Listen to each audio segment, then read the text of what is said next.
You see me, now you don't. It's time to stop and rank all three entries into the 12-year Now You See Me franchise. My name is Max Sinberg. Welcome back, everyone, to a brand new movie franchise ranking here at Max Talks Movies.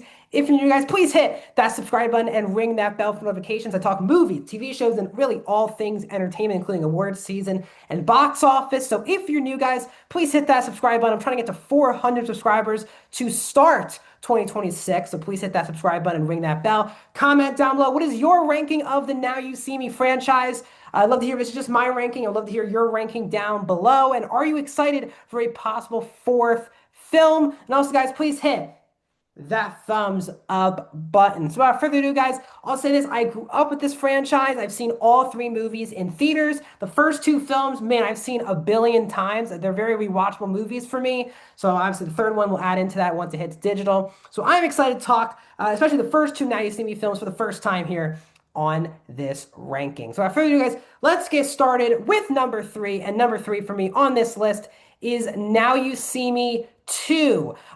This is the entry, which is weird because it's directed by, I think, the most talented filmmaker of the franchise, where John M. Chu is the director, took over for Louis Leterrier. Obviously, Chu, after this movie, went on to direct In the Heights and the two Wicked movies. This, I still think, is still a really good time in the theater. Now You See Me 2 offers, I think, the best sequence of the whole franchise, because we get the scene where the card and getting the thing underneath, when they go to that technological place and they try to get the key code and all those things by using the cards and throwing it to each other and all that magic stuff. That was pretty awesome. All four horsemen really got to show off in the scene, and it's still the standout of the franchise. While it was sad Isla Fisher didn't come back, Lizzie Kaplan was a perfect person to bring into the franchise. Her and Dave Franco's banter was a lot of fun here. And the ending setup, where you have all four horsemen doing different sideshows in England, was also tons of fun, including Eisenberg like falling into the water. All of that I thought was just tons of fun. I do think there's a big problem here with the villains and the side quest here. I think Daniel Radcliffe is actually quite a solid actor, especially in recent years.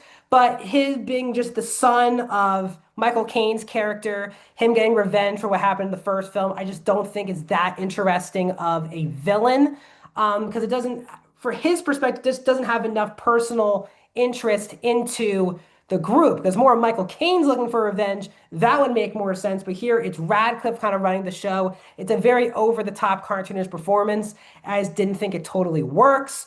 And then the big problem too is that Dylan, who is the biggest twist reveal of the last movie, gets put on this personal side quest about obviously learning about the death of his father and his father's connection to Thaddeus. But it becomes such a side quest that at times it feels like it's in a different movie.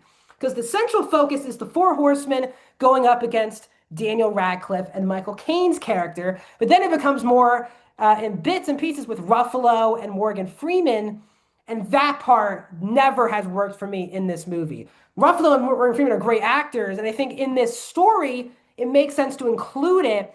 But it takes up so much of the runtime and feels like such a distraction from the actual big plot line going on, that I think it really does hurt this movie. So I enjoy Now You See Me 2, but I definitely think it's the weakest of the franchise. And number two for me is Now You See Me, Now You Don't, the new entry into the franchise. This is a really good return to the franchise 9 years later. Crazy took 9 years to make another entry into this franchise, but I thought the blend of the new magicians with the OG Four Horsemen, I thought did work in this movie, especially Dominic Sessa in particular. His banter with Jesse Eisenberg's J. Daniel Atlas, I think worked really well. Isla Fisher and Lizzie Kaplan getting to be in this movie was just tons of fun. Talking about the girl side of the Four Horsemen with Ariana Greenblatt's characters, I thought that was a tons of fun. They go to an old time house in France, and there's different illusion sequences there. Easily the best part of this movie.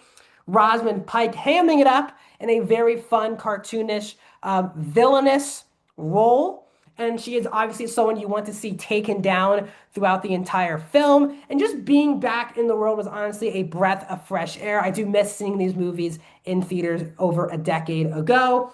I will say I do wish the actual main Horseman team had more to do in the third act.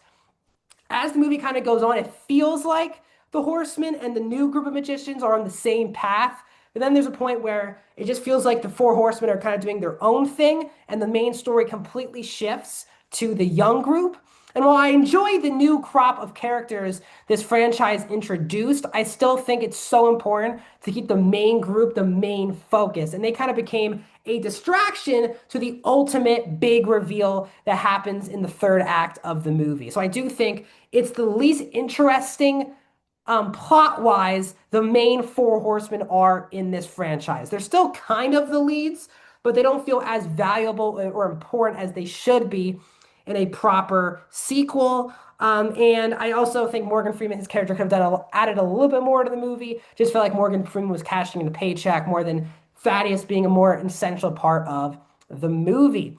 But coming in, guys, I've already talked about this movie in full review. You can find here on my channel. But coming in number one, guys, is easily the first Now You See Me film, which I cannot believe came out all the way back in 2013, where the reason why this franchise has worked, yes, are there fun magic tricks? Yes, some really cool action sequences. Of course there are. And blending magic and action is also why this franchise has worked for so long. But the true reason why is they have assembled such a fantastic cast that really has elevated every single movie of this franchise. If this ensemble was not as charming, or again, some of these are some of the best actors working today. We have Jesse Eisenberg, Woody Harrelson, Michael Caine, Morgan Freeman, Mark Ruffalo, Isla Fisher, Dave Franco, just amazing actors in these movies. It completely elevates the very over-the-top, convoluted, ridiculous plots that each of these movies do.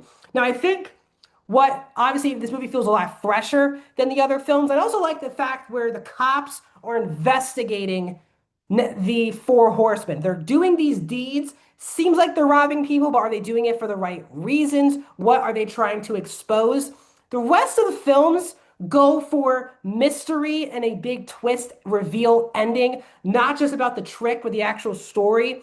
This is the only movie that I think does the best job at having a really solid, overarching big magic trick towards the end of the movie, but it is the only film in the franchise to deliver a jaw-dropping twist. The twists of 2 and 3 are just pretty underwhelming and predictable. Here, you have quite the unpredictable twist where Dylan Rhodes is chasing down the four horsemen. He's getting outwitted, outsmarted, especially by Eisenberg's character throughout the entire film. Then he has to team up with Morgan Freeman. He's even getting outsmarted by him throughout the film.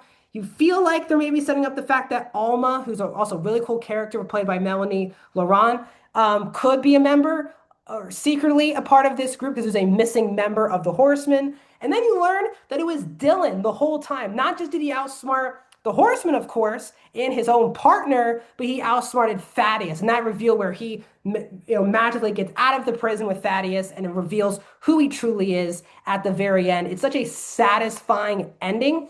And I easily think it's why this movie for me is one of the most rewatchable movies of my lifetime. Is this one of the best movies? No. There are definitely some plot structural issues. The cop side isn't nearly as exciting as the actual four horsemen doing their things. Sometimes the cop dynamics are quite cliche in this movie, with the line of command and that type of stuff. But this is a fresh, original magic action movie that delivers amazing magical sequences, but also just delivers on such a good plot twist that really makes you feel good leaving this movie. So overall, guys, that's my ranking. Now You See Me 2 at number 3. Now You See Me 3. Now You See Me Now You Don't at 2. And the original film coming in at number 1. What are your thoughts? What is your ranking of this franchise? Let me know down in the comment section. Like this video. Subscribe to my YouTube channel. And I'll see you guys in another video very soon.